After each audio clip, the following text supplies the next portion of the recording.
This is Nominal Interest, the podcast powered by the Economics Student Society of Australia. My name's Sam, and I'm joined by Naomi and Matt for this episode, discussing fertility, demographics, and insolvency. So Matt, why don't you just start us off essentially giving us an introduction and sort of setting a foundation for the demographic transition that we're dealing with and where we all sort of came from. Yeah, sure. So I think as many of the listeners know, there's been a long-term downtrend in the fertility rates. The world sort of peaked in the 1920s with an average fertility rate of about 3 children per woman. But since then, around the world, we've seen a pretty massive decline, and now the averages for a lot of Western countries are in about 1 to 1.8 children per woman. And there's actually been quite a lot of differentiation depending on different continents. So Europe's seen the largest decline, whereas the US has managed to stabilize to about 2 children per female at the moment.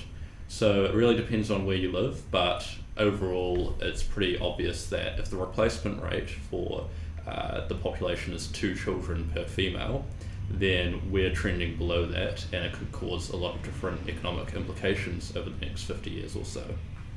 Okay, so Matt, why don't you sort of get the discussion started by outlining the causes of this declining fertility rate?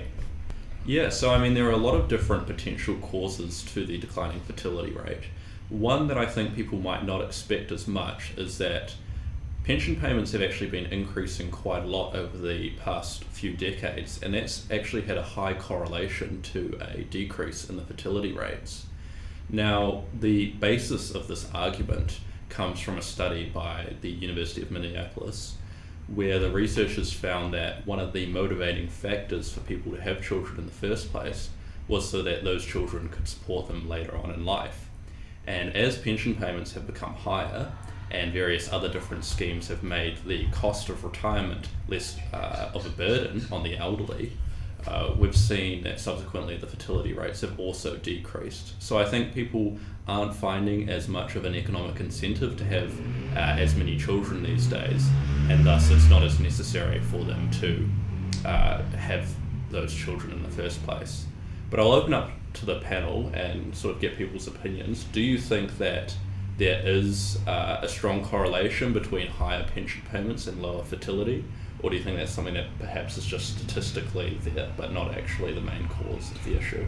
Yeah, so I think you've sort of touched on, I suppose, a really, really important dichotomy that we're kind of, it's very difficult to sort of pass them from one another, and I think this is where, in the words of Nassim Nicholas Taleb, an economy is more like a cat than it is a washing machine. It's biological, it's not mechanical, it's not like one thing affects another. It's very much organic. And so I think what a lot of the statisticians might ignore, having this approach of well, simply it's a lack of incentives, and once we kind of pull these levers and push the right buttons, we'll get the result we want. It's kind of ignoring somewhat of a kind of overarching change in the world, and that it's sort of something about modernity that has changed our conception of who we are and our conception of what society should be, that the individual should be sort of the fundamental building block versus, say a family unit. Yeah, essentially a family unit or a tribe or a greater society. And so I think this is where it's sort of like John Stuart Mill versus Emile Durkheim.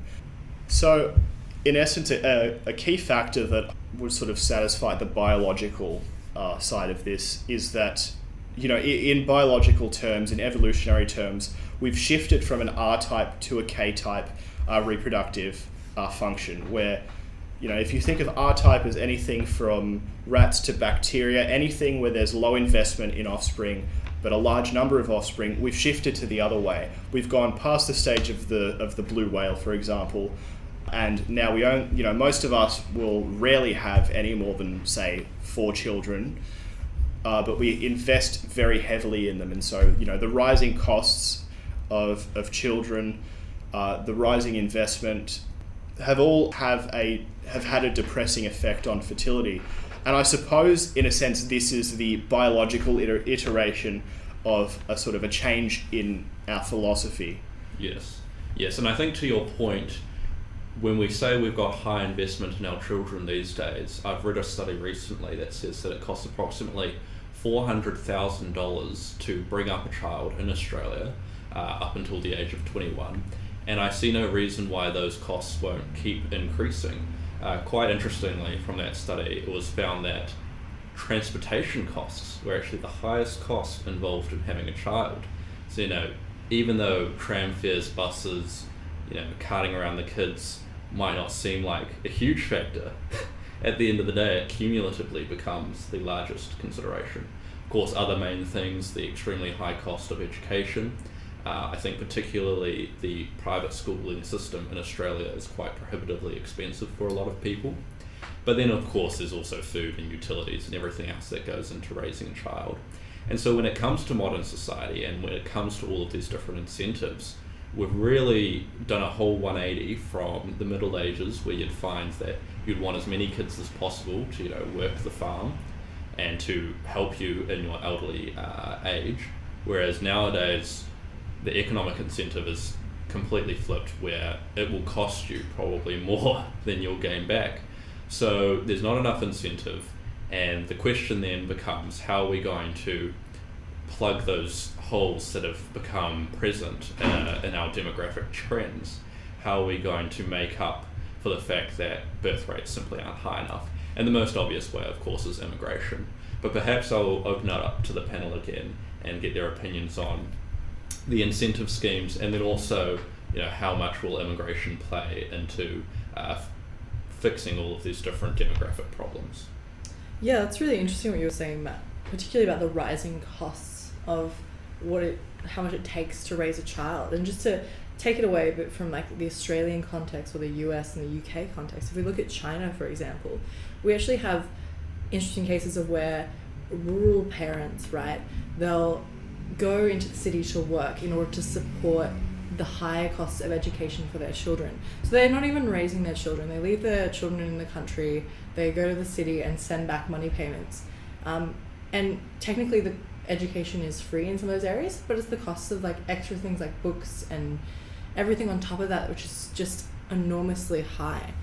And I think just to sort of shift the conversation to different approaches that countries have been taking to sort of address this sort of major decline of fertility rates. I think if we kind of look at a few different case studies, like for example Japan and Singapore, and they've, since the 1980s and 1970s, they have noticed that their fertility rates have dropped below replacement rates. So they're below 2 children per female.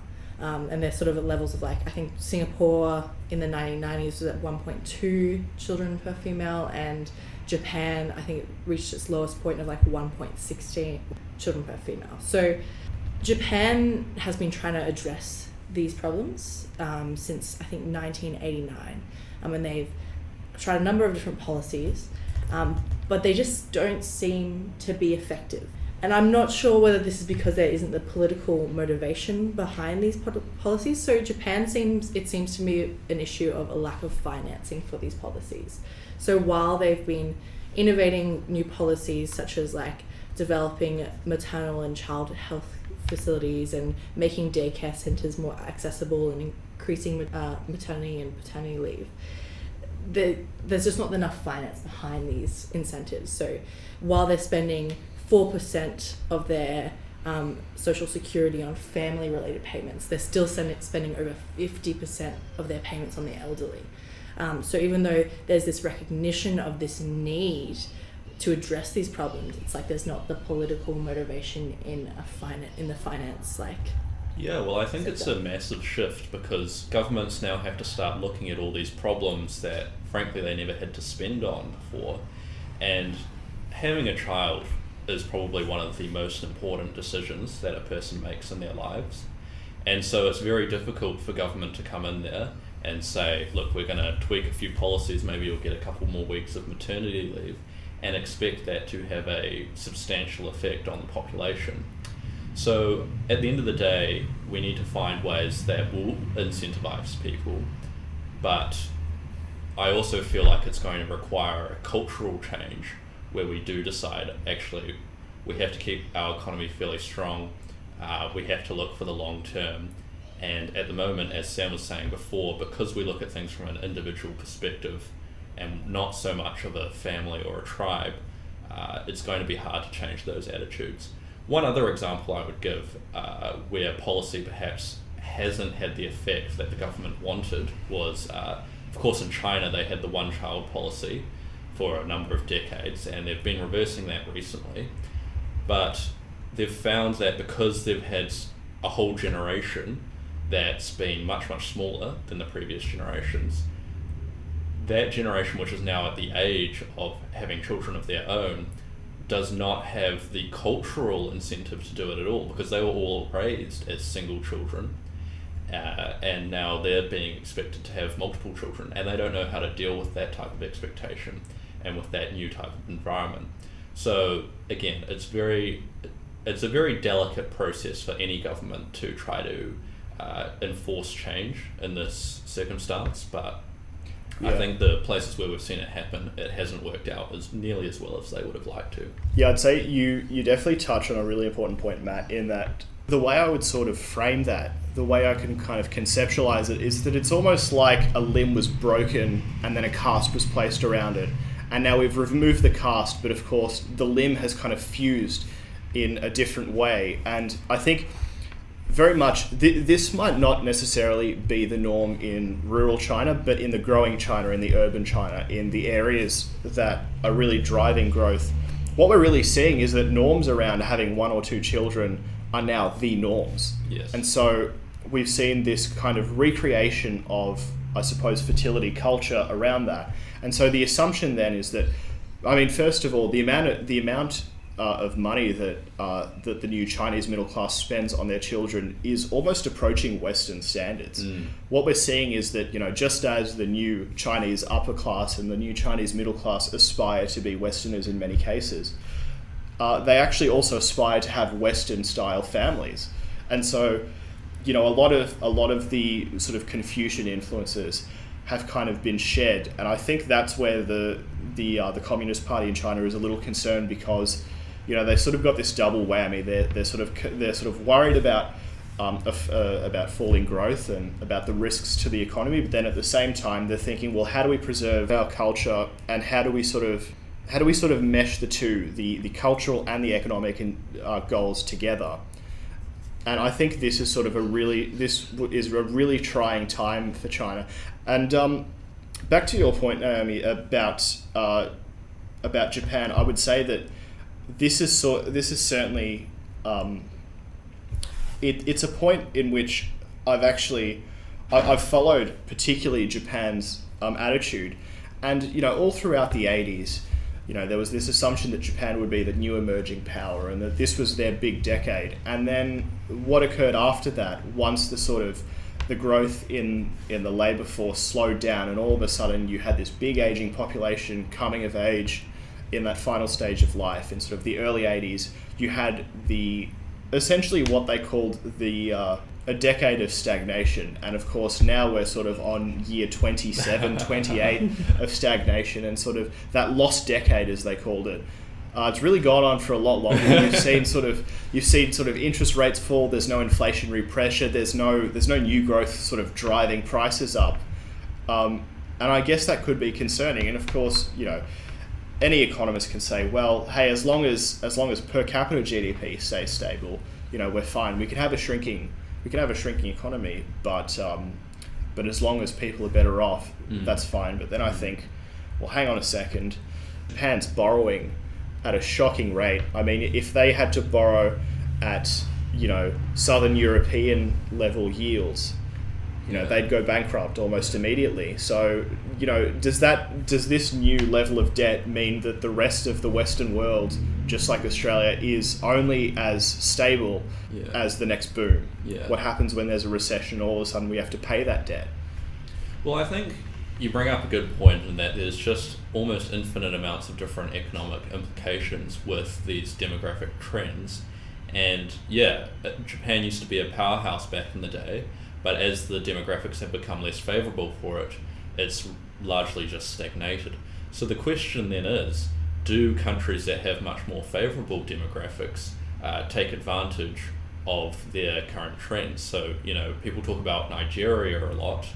In Africa, it's currently got the largest population of any African country, and it's rapidly growing. It could actually become one of the bigger economies in the next 20, 30 years. And the same goes for India. So we've seen countries where there's been sort of no push from the government to change the birth rate actually been put into quite a good position now because they haven't had those distortions from the past. And perhaps they will be the ones that actually truly thrive in the future.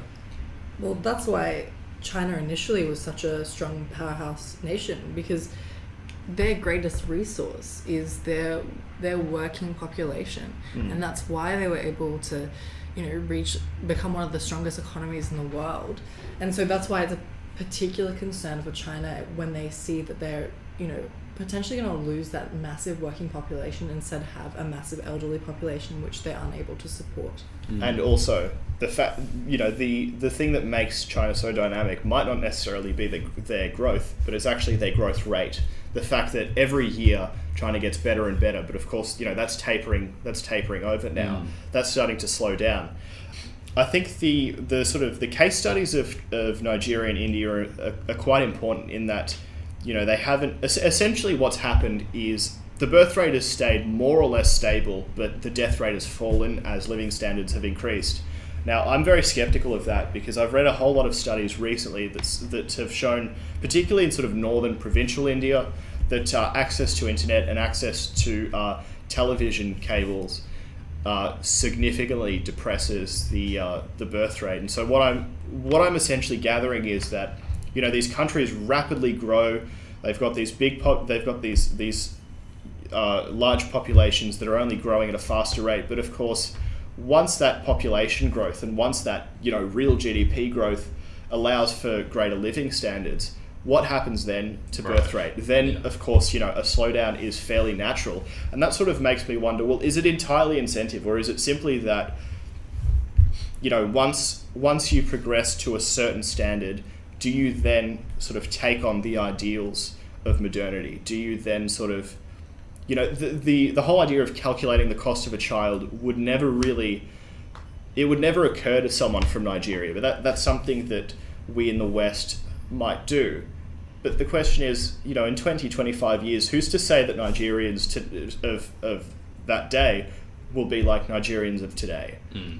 It's very likely that they'll adopt attitudes like the rest of us. Yeah, and I think to talk about those attitudes, there are so many comforts of modern life in the Western world where, you bring up the internet, you bring up television, it reduces the incentive for individuals to be sociable with each other. And I think you particularly can see this issue manifesting itself in Japan, where a lot of the population has become very socially reclusive, and it's actually gotten to the point where it's almost a mental health problem in Japan, because it's so easy with the amount of distractions in the world today. I mean, some say it's just an economy of distractions, to simply be on the internet or watch TV, that there's just not as many cultural incentives, not from an economic point of view, but just from a purely social point of view, to go out, have children.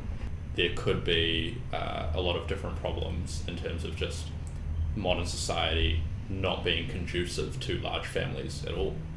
I think, because we see Japan, and maybe there hasn't been the political, pressure to actually implement those policies. But then if we look at Singapore, who as a country there's been a large push to implement policies to encourage increasing birth rates, and despite implementation of policies to encourage marriage, support for parents to combine work and families, and increasing financial incentives. I was reading one article and it said that by the time a child was age 13, parents could have around $100,000 of financial incentives from the Singapore government.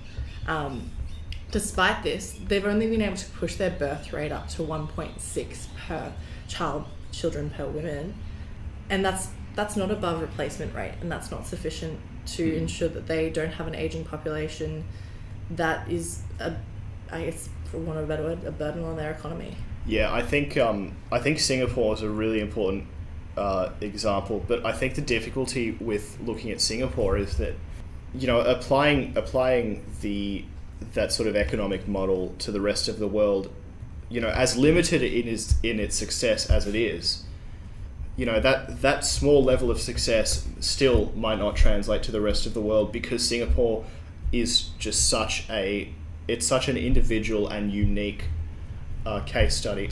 You know, I don't know how you can apply that sort of policy to, say, Canada.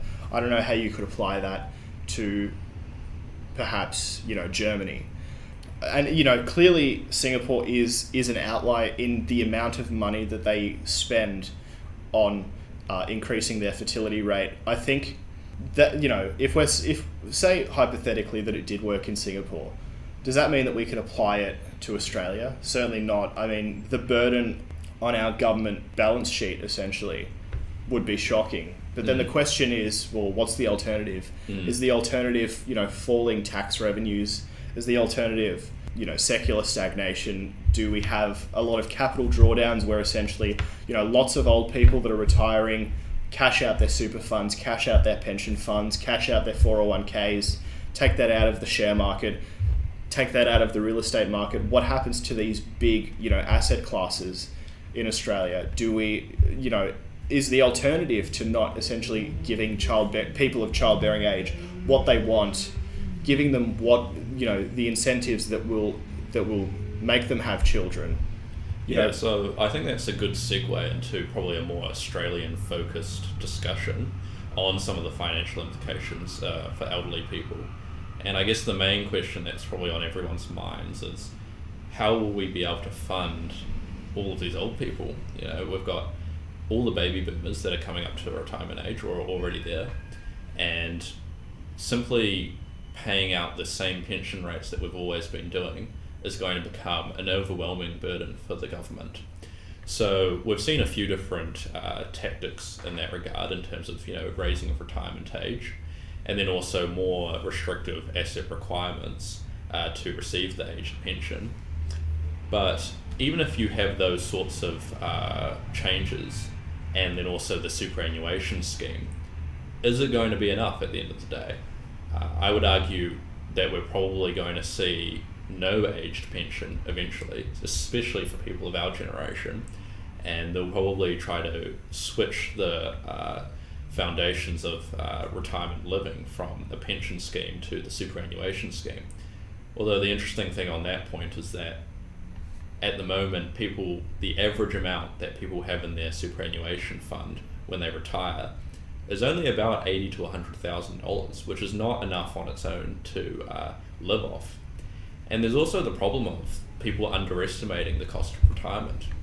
I mean, sure, it's all well and fine saying that you might be able to live off $30,000 a year if you're able to live independently and sustain yourself. But as people grow older, of course, they've got higher chances of developing Alzheimer's and a range of other illnesses, which simply makes it too difficult to live on your own. And in that case, it becomes the question of, will they be able to afford things like retirement villages or assisted living facilities, which are often very prohibitively expensive, $800 to $1,000 a week, even more potentially. And at the moment, there's simply not enough retirement villages and aged care facilities being built to support the massive influx of retired aged people that we should see over the next 20, 30 years. So from an infrastructure perspective, I think that, especially in Australia, the government probably does need to look at this issue quite seriously. But unfortunately, because of the way that politics works, this is one of those issues that's, you know, just off in the horizon, and it's just a little bit too far away to gain serious investment. Yeah, I'd say I maintain the perspective that Australia is the best of a bad bunch. I mean, you know, in the 90s we had super, and then in the 2000s we essentially had a scheme to boost the birth rate, and of course both of those have had, you know, limited effectiveness.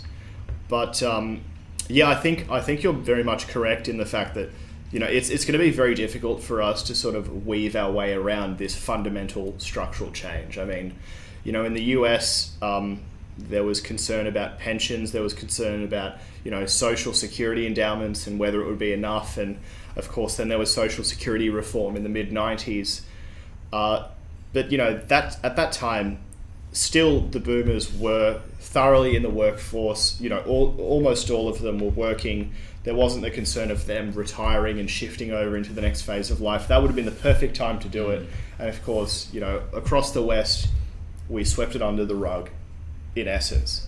Yes. But I think I'm so glad that you brought up the point of aged care facilities, because I read recently of a program in Germany where essentially they had a problem of an undersupply of young men and an oversupply of old people.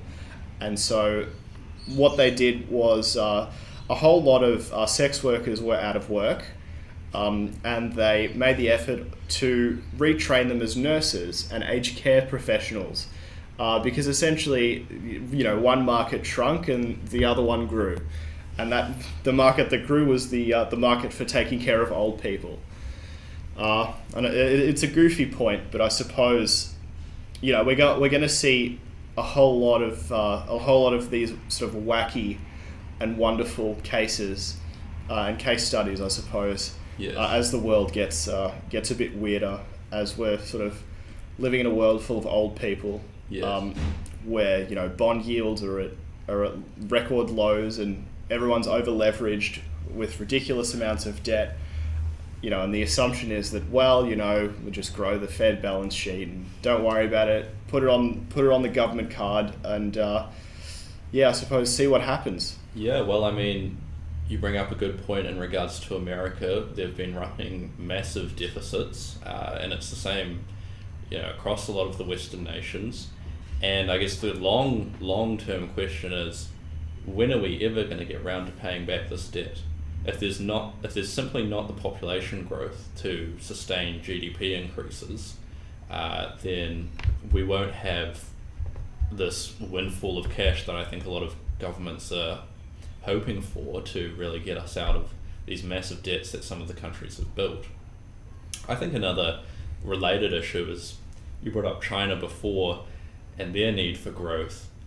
Chinese government's officials have always sort of maintained that GDP growth in China is essential because it's almost like a social contract between the government and the people.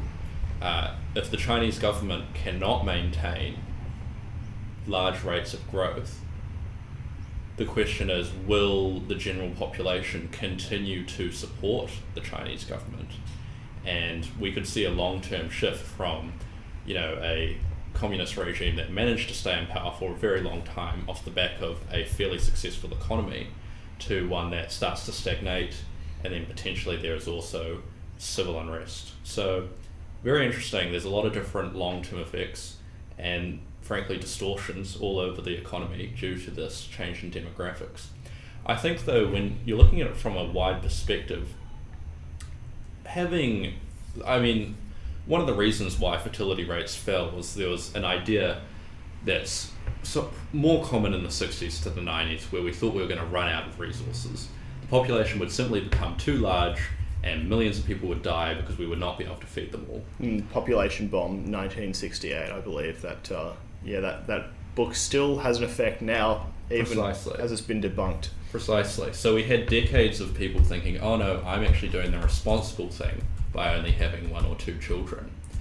But what we've seen over the long term is that actually resources not only become more plentiful over time, they become cheaper as well. And we are constantly innovating and finding new ways to more efficiently use the resources that we have.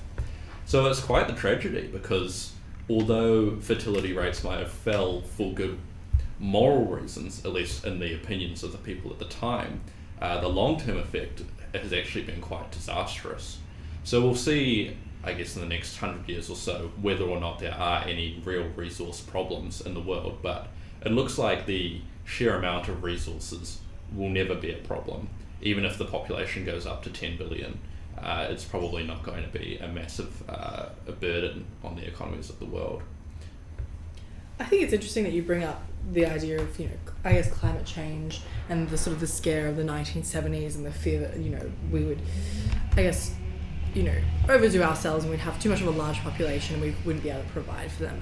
And I think those ideas still do come up again and again. And I was actually listening to a podcast the other day, and it talked about the best thing that you could do for the environment was not to have children. And it was talking from a very, I suppose, Western sense, because obviously we use the bulk of resources per capita. A person living a developed lifestyle is going to use far more resources than someone who's living in a developing nation. So for people living a developed lifestyle, the best thing they could do for their carbon footprint to reduce it was not, for example, to go to a plant-based diet, not to abandon using cars and take public transport or start using a bike, as many of us try to do if we really are quite conscious of the environment. It was actually to not have children. So I thought that was kind of an interesting point. Sam, you were talking about, I guess, the increased value of labor when you have a decreasing population. Would you like to? Yeah. So essentially, what we sort of see is that as you take groups of increasing IQ or increasing levels of education, essentially the birth rate is depressed. And now I don't know necessarily if this is simply because, say for example, people that stay in school longer, tend to not have children when they're very young, so the rate of teenage pregnancy falls. If that's simply the case of if you're pregnant when you're a teenager, it's unlikely that you're going to end up finishing a bachelor's degree on time. I don't know if it's that, or if it's a more sort of what an economist would argue, which is that there is increasing opportunity cost. Essentially, if you're a woman earning more money than the average woman, there is more incentive against having a child than the average woman, because you've almost got more to lose. Your labor, therefore your time is more valuable because you can extract more money from it.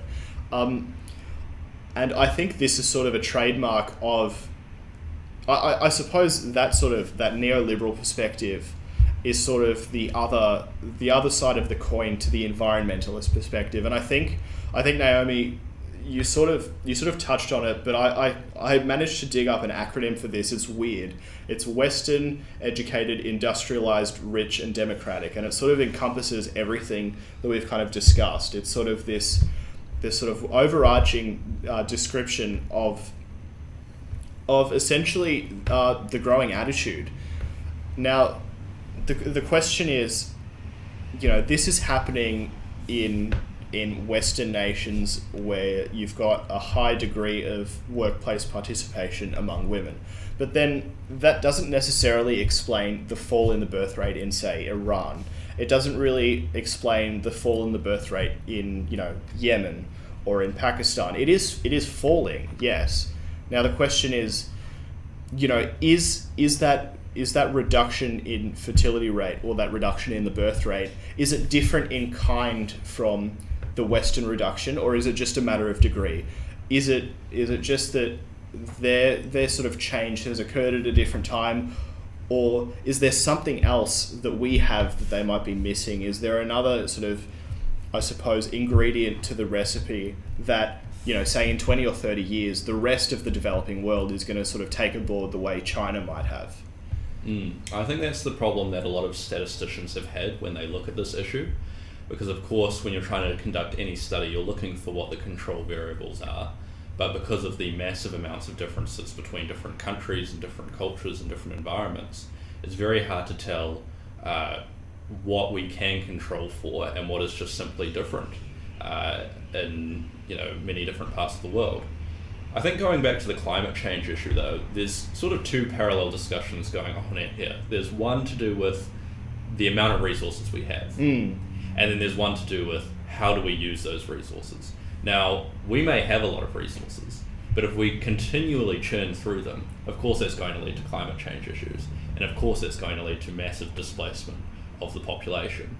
So, yes, although my argument may be that we're not going to just simply run out of food or simply run out of metals or oil. We'll see, say, higher prices in food before that happens, and eventually I suppose what you're sort of contending is that we're going to feel the effects before it's apparent that we've run out of resources. Precisely, yes. So the climate is not directly tied to the economy in any way, in terms of we can have cheaper and cheaper prices for many different commodities while the climate gets worse and worse.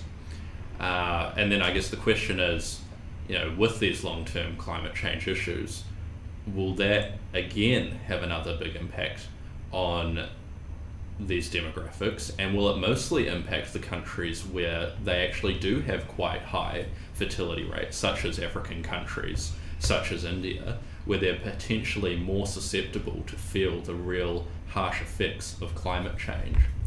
And so if we do see those sorts of problems coming into play, combining that with the fact that many African cultures will change as they become more developed, as Sam was talking about earlier, even though there might be some promise at the moment in terms of a lot of immigrants coming from the Middle East and from Africa, that might be able to somewhat solve the problem. I mean, of course, in Australia we've seen pretty large population growth from immigration. At the end of the day, 20, 30 years down the road, those good sources of young population might end up going the way that the rest of the Western world has, and might have their own low fertility rates. In which case, perhaps that is finally when we get the paradigm shift from historically fairly high GDP growth rates worldwide in the 5% range to just pure stagnation. And at that point, we'll just have to have a complete change of how we look at the economy. Yeah, I kind of want to pivot to something else, because I feel like at the moment we've sort of touched on a whole lot of things that a few other people have sort of discussed, and we've tried to sort of bring it all together. But in sort of keeping with the dark theme of this, I was wondering, could a declining population, could having less people on the world actually be a good thing? Now, I know that sort of like the environmentalists might argue this in some... Is Thanos right? Should everything be perfectly balanced? Well, I suppose I'm sort of approaching this not exactly from a genocidal point of view. simply as a sociopathic economics student. For example, the plague and sort of the economic consequences and the economic effects of the Black Death, they're sort of well documented, that we essentially saw this thinning out of the population on the periphery, and you saw a relative bulge of the working age population. The only proven way to reduce inequality was the plague in World War II and World War One. Yeah. Essentially, yeah. But I should correct myself there. I did mention, I actually mentioned it the wrong way around. Essentially, there was a shortage of the number of workers, and so essentially wages increased because if you decrease the denominator, of course, that same level of growth spread among less people means that essentially everyone has a better standard of living. Now, I sort of wonder about that and the validity of that when discussing the case of Ireland. Now, in Ireland is an interesting example simply because back even in, say, as recent as the 60s and the 70s and the early 80s, Ireland was poor, and I mean very, very poor. I mean, poverty rates among the highest in the Western world, and it was very much an outlier when compared to, say, the rest of the OECD.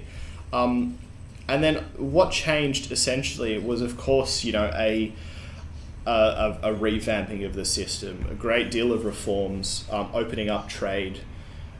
But at the same time, so a research paper called Contraception and the Celtic Tiger kind of presents another perspective. Now, it was published in the Economic and Social Review, and essentially the contention was that if you reduce the number of children that are around, and if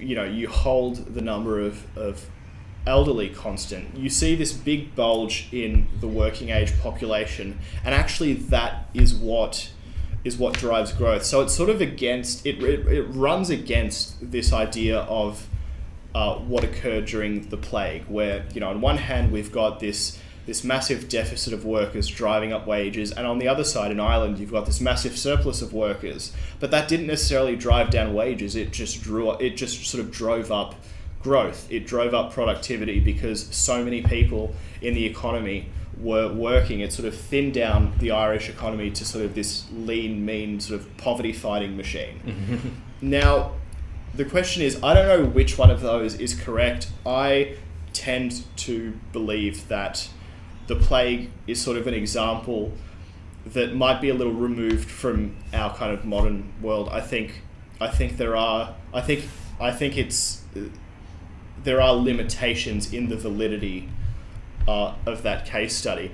Now, if the Irish case is correct, then exactly what drove growth and what drove a higher standard of living and what drove, you know, budget surpluses and productivity is exactly what's going to, you know, essentially damage the sustainability of the Irish economy, because it's not like just having less people help the economy. It was that less young people, less births drove up the economy. But of course, now, you know, imagine almost like a pig in a python, that massive bulge of people born right before contraception was readily available. They were all workers. They were all in that stage of life when they were in the labour force. But of course, that sort of pig in the python has now moved further down. It's moved further towards, you know, the end of life, essentially. And now they're retiring. And now all of a sudden, that temporary sort of boost of growth is slowing down, and there's nothing else to replace it. So this is exactly what we're dealing with.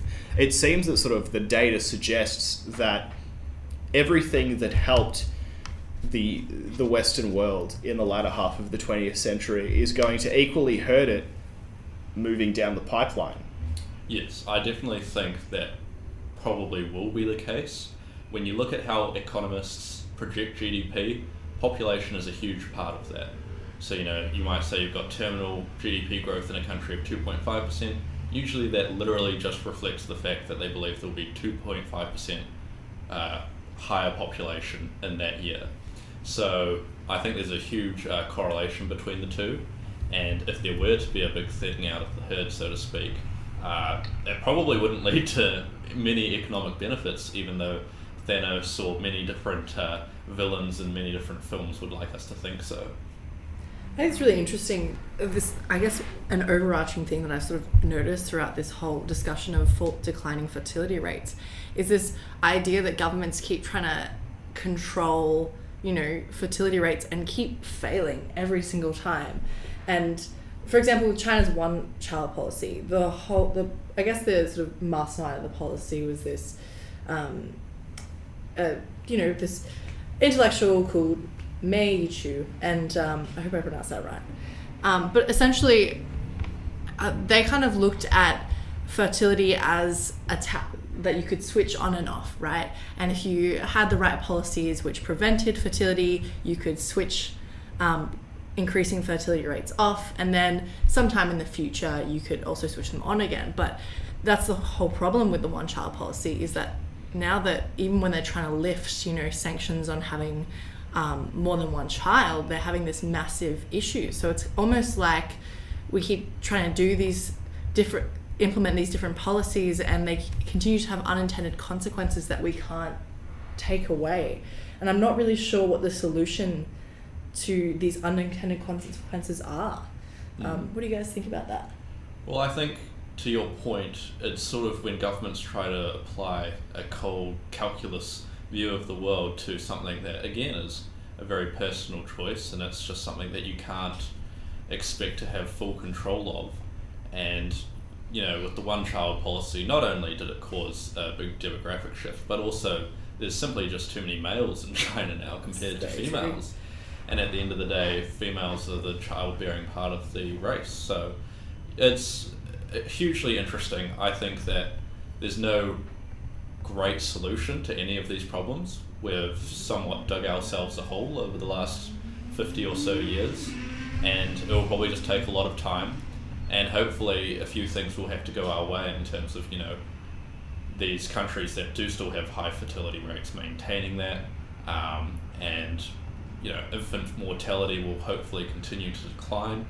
If Africa does become an economic powerhouse, as I'm sure we all hope it will someday, then that will probably be our best bet in terms of getting out of this. Speaking of men and women, actually, Naomi, in China, I think the paradigm there is a really interesting case, perhaps because we've seen such a violent change from one sort of model of fertility to another. I think, the sort of that paradigm is most easily understood in China. Could you sort of I suppose, go into more detail about that? Yeah. So it's a fascinating case study, and you mentioned the fact that they just simply have too many males. Well, they have 40 million too many males. And this is particularly prevalent in rural areas of China. It's not so much of an issue in metropolitan areas, but it's still an issue nonetheless. So what happened during the one-child policy, because males have, I guess, a higher standing in carrying on the family name in China, there was a lot of sex-selective abortions which occurred. There were also forced abortions when people were about to have a second child, and the policy didn't allow for that. But there was also optional sex-selective abortions which were undertaken, resulting in, I guess, a ratio of 118 males to 100 females. And the usual ratio at birth is 105 to 100, and then because male infants have a higher rate of death, it sort of evens out by adulthood. But now what they have is 118 to 100 females. So it's quite a massive issue.